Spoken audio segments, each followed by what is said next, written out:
इसके पहले क्लास में हम लोगों ने यमुना रिवर सिस्टम को देखा था और आज के क्लास में हम ब्रह्मपुत्र रिवर सिस्टम को समझने का प्रयास करेंगे। तो आइए शुरू करते हैं। ये देखिएगा, पूर्वोत्तर भारत का मैप हमने बनाया हुआ है। ये बांग्लादेश होता है, इधर ये नेपाल है, ये भूटान है, नेपाल और भूटान के बीच में ये सिक्किम है, ये त्रिपुरा, मिजोरम, मणिपुर, नागालैंड और इधर अरुणाचल प्रदेश, यहाँ पर मेघालय है और फिर यहाँ बीच में असम होता है।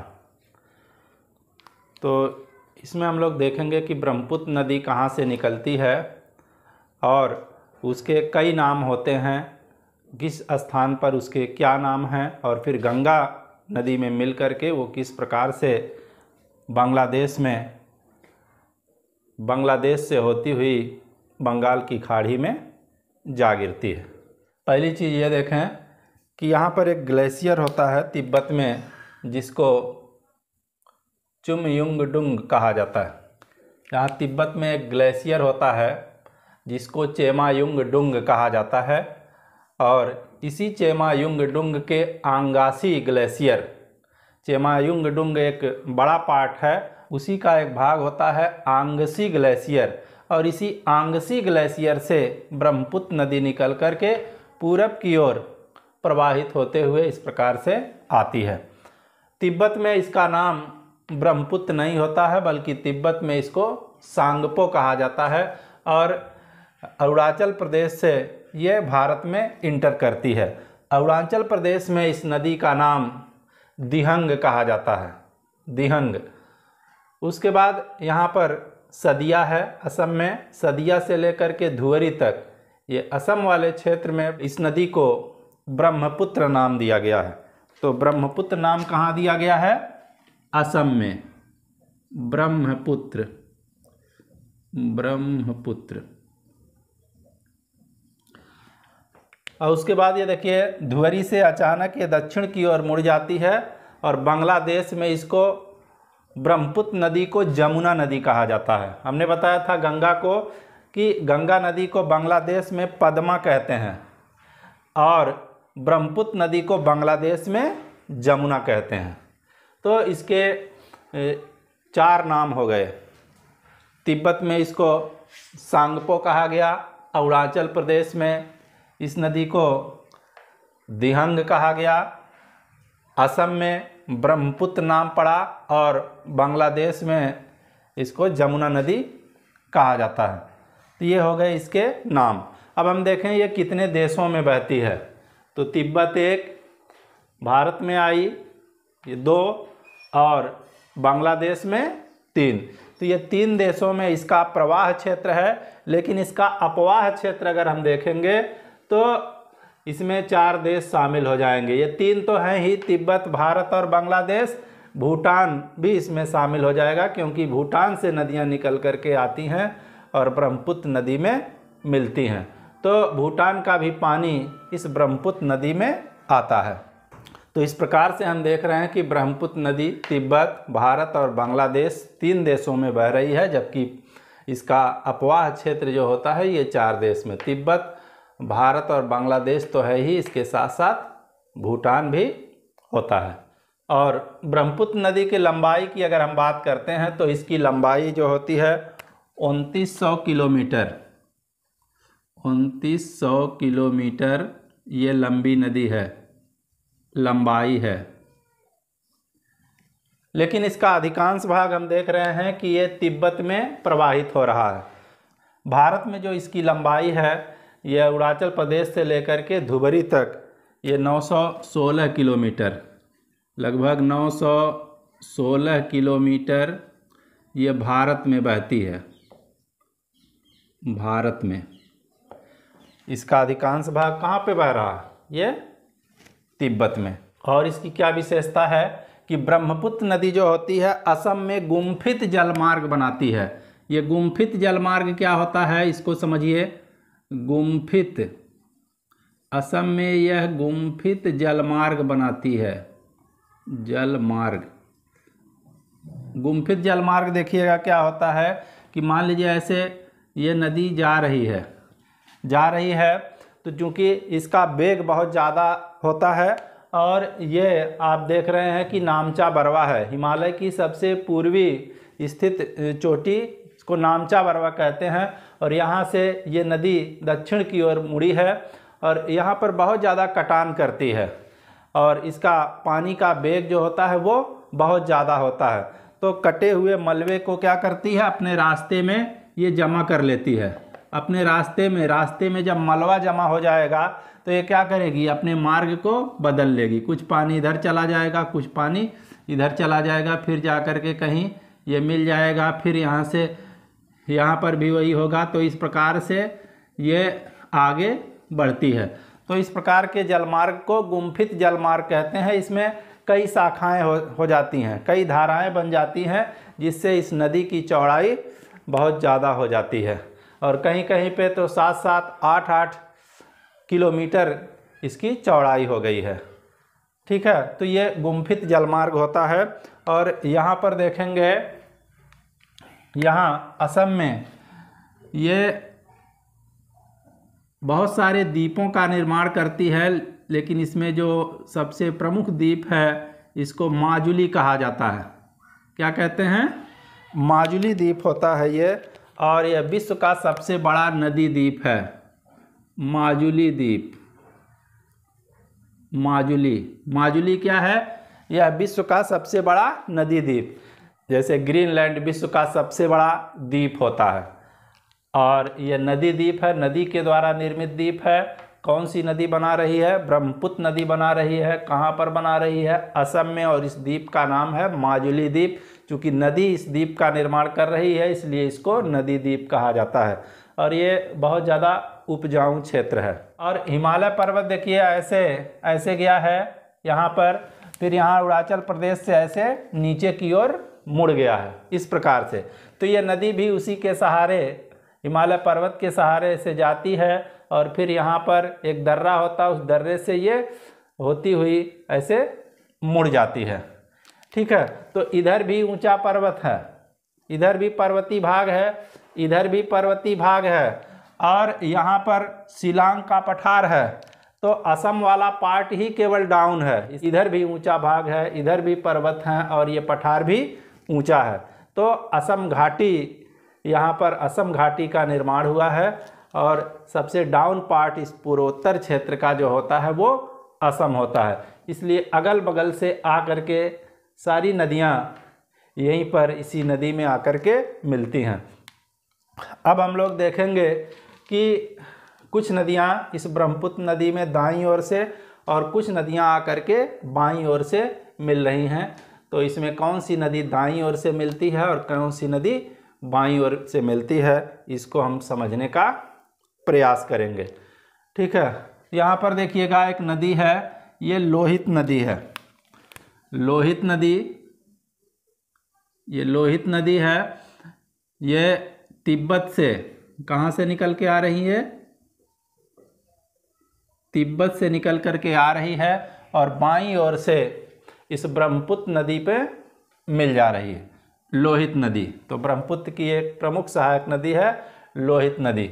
उसके बाद देखिएगा इसी तिब्बत के ही क्षेत्र से एक नदी और निकल करके इस प्रकार प्रवाहित होते हुए आ करके वहीं पर जहाँ पर ये लोहित नदी मिलती है वहीं पर आकर के मिल जाती है। इसको कहते हैं दिबांग नदी, दिबांग। और ये भी तिब्बत वाले क्षेत्र से ही निकलती है। तो ये लोहित नदी थी और ये दिबांग नदी, दोनों तिब्बत वाले क्षेत्र से निकल करके आके ब्रह्मपुत्र नदी में मिल रही हैं। इसमें दाईं ओर से मिलने वाली एक प्रमुख नदी है जिसको सुबनसिरी नदी कहा जाता है, सुबनसिरी नदी। और ये सुबनसिरी नदी जो होती है ब्रह्मपुत्र की सबसे बड़ी सहायक नदी है। ये भी आकर के ब्रह्मपुत्र नदी में मिल रही है। उसके बाद अगली नदी है ये कामेंग नदी। कामेंग नदी होती है और ये कामेंग नदी आकर के तेजपुर में इस ब्रह्मपुत्र नदी में मिल रही है। और ये कामेंग नदी के क्षेत्र में ही काजीरंगा राष्ट्रीय उद्यान पाया जाता है। काजीरंगा राष्ट्रीय उद्यान किस नदी के क्षेत्र में पाया जा रहा है? कामेंग नदी के क्षेत्र में पाया जा रहा है। उसके बाद देखिए अगला है भूटान से, ये भूटान देश होता है, भूटान से मानस नाम की एक नदी निकलती है और ये भी आकर के ब्रह्मपुत्र नदी में मिल जाती है। और इसके नदी क्षेत्र में जो मानस राष्ट्रीय उद्यान होता है वो स्थित होता है। और यहाँ पर देखिएगा कामेंग नदी के क्षेत्र में काजीरंगा और मानस नदी के क्षेत्र में मानस राष्ट्रीय उद्यान। काजीरंगा राष्ट्रीय उद्यान एक सींग वाले गैंडे के लिए बहुत ज़्यादा फेमस है। एक सींग वाला गैंडा इसी काजीरंगा राष्ट्रीय उद्यान में पाया जाता है। एक प्रमुख नदी है भूटान की और ये भूटान की सबसे बड़ी नदी होती है, जो इस प्रकार से निकल करके आ करके धुवरी के पास ब्रह्मपुत्र नदी में ये मिल जाती है। और ये असम और इधर वेस्ट बंगाल होता है, वेस्ट बंगाल। तो ये कुछ क्षेत्रों में असम और वेस्ट बंगाल के बीच सीमा भी बनाती है और इस नदी को संकोश कहा जाता है। ये कौन सी नदी है? संकोश नदी। संकोश। देखिए नदियों को कायदे से समझ लीजिए कि कौन कहाँ से निकलती हैं, कहाँ पे किसकी सहायक नदियाँ हैं, क्योंकि जब आप नदियों पर बने हुए परियोजना को आप पढ़ेंगे तो वो सारी चीज़ें उसमें काम आएंगी। जैसे संकोश पनबिजली परियोजना किसके बीच में रहेगी? भारत और ये भूटान है, ठीक है। अगर ये पता रहेगा आपको कि संकोश नदी भूटान से निकलती है या मानस नदी भूटान से आ रही है, ब्रह्मपुत्र नदी में मिल रही है, तो अगर नहीं मालूम रहेगा कि संकोश पनबिजली परियोजना किस देशों के बीच में है तो भी आप बता पाएंगे, क्योंकि इतना तो गेस रहेगा कि ये संकोश नदी भूटान से निकल रही है, तो निश्चित रूप से भारत और भूटान के बीच में ही इससे संबंधित जो भी चीज़ें होंगी वो होंगी, ठीक है। यहाँ पर देखिए सिक्किम है, नेपाल और भूटान के बीच में सिक्किम होता है और सिक्किम से एक नदी निकल करके इस प्रकार से आ करके मिल रही है। किस में मिल रही है? ब्रह्मपुत्र नदी में, बांग्लादेश में मिल रही है, जहाँ पर इसको जमुना कहा जा रहा है। और ये नदी है तीस्ता, तीस्ता नदी सिक्किम से निकल रही है और आकर के बांग्लादेश में जमुना नदी में मिल जाती है। और ये कहा जाता था कि पहले ये नदी कभी गंगा की सहायक हुआ करती थी और आकर के पद्मा में मिलती थी, क्योंकि गंगा नदी को बांग्लादेश में पद्मा कहा जाता है। लेकिन एक बार 1787 के आसपास कहा जाता है इसमें भयानक बाढ़ आई और इस बाढ़ में इस तीस्ता नदी ने अपना मार्ग बदल दिया और वो गंगा में न आकर के ब्रह्मपुत्र नदी में मिलने लगी। पहले इसका मार्ग देखिएगा इस प्रकार से था, ये आकर के मिलती थी पद्मा नदी में, ठीक है। लेकिन इस नदी ने क्या किया? मार्ग अपना बदल दिया। तो ये भी देखिए यहाँ से क्वेश्चन पूछे जाते हैं। इसके बाद हम देखेंगे कि बाईं ओर से इस ब्रह्मपुत्र नदी में कौन कौन सी नदियाँ मिलती हैं।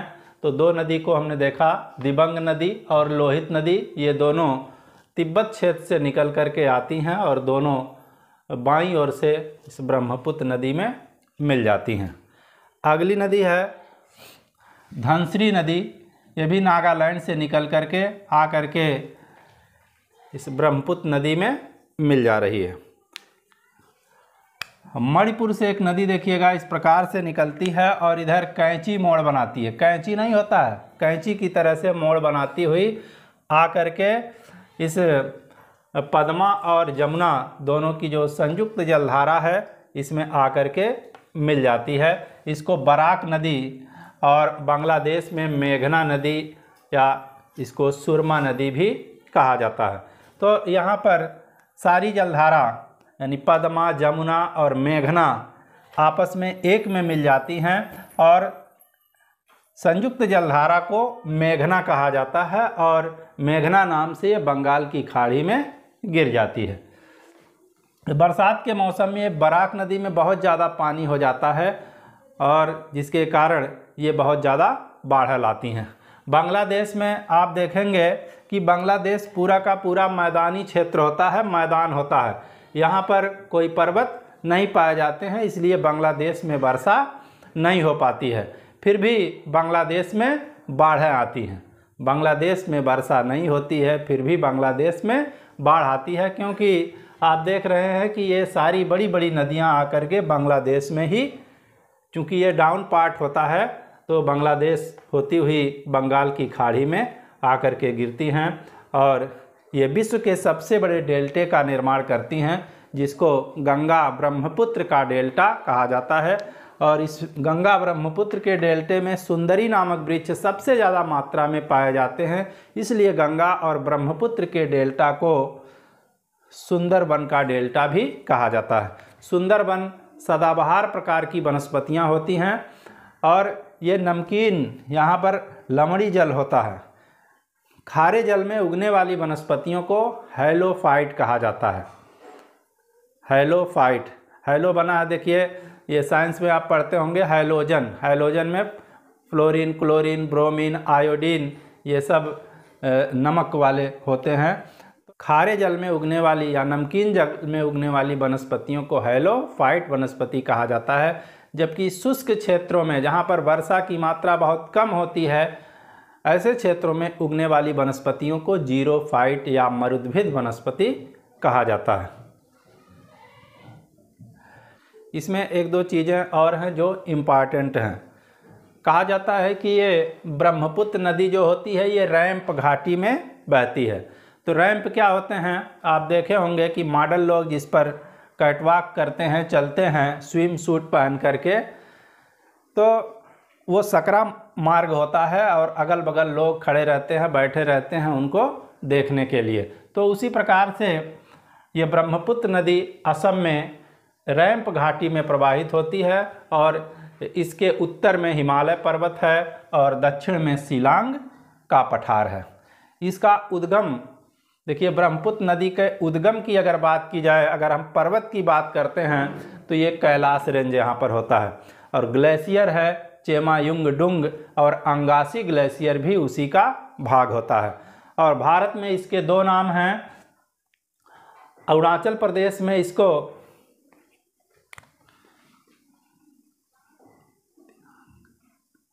दिहांग नदी कहते हैं। अरुणाचल प्रदेश में ब्रह्मपुत्र को क्या कहा जा रहा है, दिहांग कहा जा रहा है।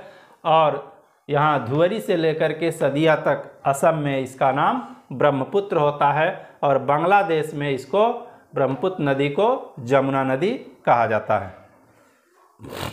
इसकी कुल लंबाई हमने बता दिया आपको 2900 किलोमीटर, लेकिन इसका अधिकांश भाग तिब्बत में ही बहता है और भारत में ये 916 किलोमीटर ही प्रवाहित होता है। और राष्ट्रीय उद्यानों की अगर हम बात करें तो कामेंग नदी पर काजीरंगा राष्ट्रीय उद्यान है और मानस नदी के क्षेत्र में मानस राष्ट्रीय उद्यान होता है। और यहाँ अरुणाचल प्रदेश है, अरुणाचल प्रदेश में नामदफा राष्ट्रीय उद्यान का नाम आप सुने होंगे, बड़ा फेमस है नामदफा राष्ट्रीय उद्यान। और ब्रह्मपुत्र नदी महान हिमालय को काट कर यहाँ एक गहरे गार्ज का निर्माण करती है, जिसको दिहांग गार्ज कहा जाता है। दिहांग गार्ज कौन सी नदी है जो पहले गंगा की सहायक हुआ करती थी, लेकिन प्रेजेंट टाइम में ये ब्रह्मपुत्र की सहायक नदी ये तीस्ता नदी है। तीस्ता नदी ने 1787 के आसपास भयानक बाढ़ के कारण अपने मार्ग को बदल लिया। नदियाँ मार्ग कैसे बदलती हैं, बाढ़ आती है, बहुत ज़्यादा कटान करती है तो कटे हुए मलबे को नदी अपने रास्ते में ही जमा कर लेती है। जब नदियों का मलबा नदी के रास्ते में ही जमा हो जाता है तो नदियाँ क्या करती हैं, अगल बगल से प्रवाहित होने लगती हैं, तो वही उनका रास्ता बदल जाता है। और रास्ता जब बदल जाएगा तो नए स्थान में बहेंगी, बस्तियां होंगी, वहाँ पर घर होंगे, सारे तबाह होते हैं, बाढ़ की चपेट में आ जाते हैं। तो आज के क्लास में बस इतना ही। इसके बाद हम लोग सिंधु नदी तंत्र के बारे में अध्ययन करेंगे। फिर हम आते हैं एक नई वीडियो के साथ। तब तक के लिए धन्यवाद।